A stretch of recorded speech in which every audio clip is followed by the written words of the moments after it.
had this random idea for other actors that auditioned for the role of Pennywise this time around. I think it would have went a little something like this.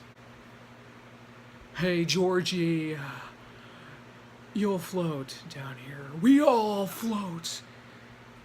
Gah! Georgie, you'll float too. Ow! You'll float so hard. Excuse me, they said there was a ham sandwich for this audition. What's that? If I read the line, you'll give it to me? Okay. Georgie, you'll float too. Whoop, whoop, whoop, whoop. Georgie, you'll float too. Am I terrifying? I think I'm terrifying. I'm pretty jittery, and you'll float. This is my thoughts on It 2017.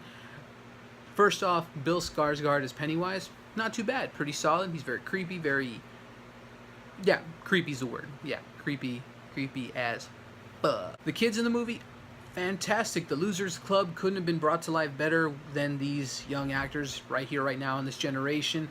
And yeah, they make the movie. The relationships that make them bond together to fight Pennywise near the end of this film is what makes them all the more relatable. Just that situation of having to rise up against your fears. That's the biggest relatable thing about this movie. It's definitely got a more of a budget. There is definitely a lot more CGI, of course, because it's 2017. And when it comes right down to it, I think Tim Curry is a better Pennywise. Mainly because Tim Curry, I feel, was given a lot more free reign to do whatever the fuck he wanted. You can clearly tell. And Bill Skarsgård, I think the negative that happened for him, while he is a very effective performer, you can see that his face coming through that makeup.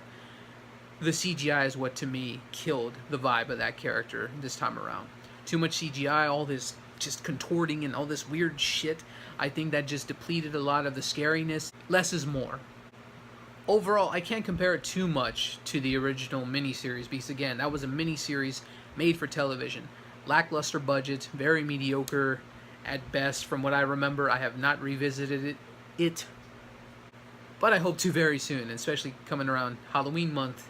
It's a-coming, so maybe I can possibly review that. I think the biggest problem of the movie is already what I've stated. There is definitely a little bit too much CGI for my taste. I wish there was more practical effects. Not to say that there isn't any, but I think the biggest positive going from there is again, the chemistry of the kids, the overall tone that it set. A lot of dark comedy is in here, and I very much enjoyed that, and a lot of the moments were genuinely creepy. There was some nice additions to this movie compared to the miniseries. The haunted house element was a nice touch, and I just enjoyed myself. It was definitely a fun experience at the movies.